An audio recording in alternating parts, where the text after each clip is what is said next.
how should we get back up after falling? The rap legend Jay-Z wanted to become a successful rapper. He had an incredible ability to play with words, create metaphors, and presented a unique and well thought out form of lyricism in his tracks, but he had one problem. Nobody would give him a record deal. So Jay-Z decided that he was going to create his own record label. He was living in the projects in New York at the time, and he sold drugs until he was able to make enough money to start and promote his own record label. His plan worked, and he was able to create a successful business. Today, Jay-Z is estimated by some sources to be worth $1 billion. But for every story like the one of Jay-Z, there are plenty of other stories about guys who didn't make it. They get caught up and end up serving decades in prison. Their plan fails, and now you have to get back up. But how do you get back up when your freedom has been taken from you? When you won't see the outside world again until you're 60? Well, at this point, we run into a problem of semantics.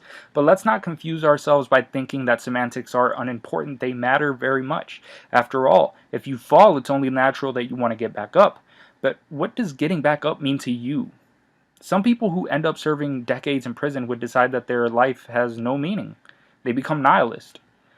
But others refuse this label and create a meaning of their own. They become the leaders of prison church and counseling groups. They try to help others who are stuck in the same environment they experience every day.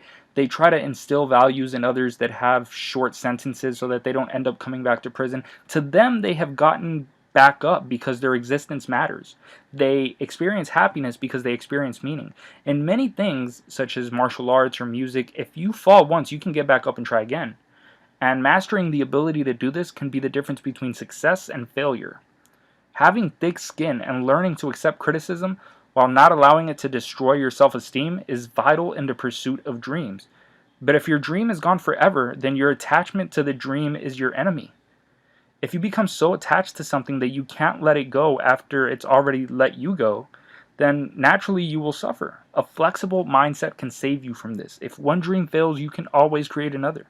This is easier said than done, and it's difficult to say how one would go about changing a mindset that is completely attached to a certain goal, but we have to try because the alternative is oftentimes a life of regret and suffering.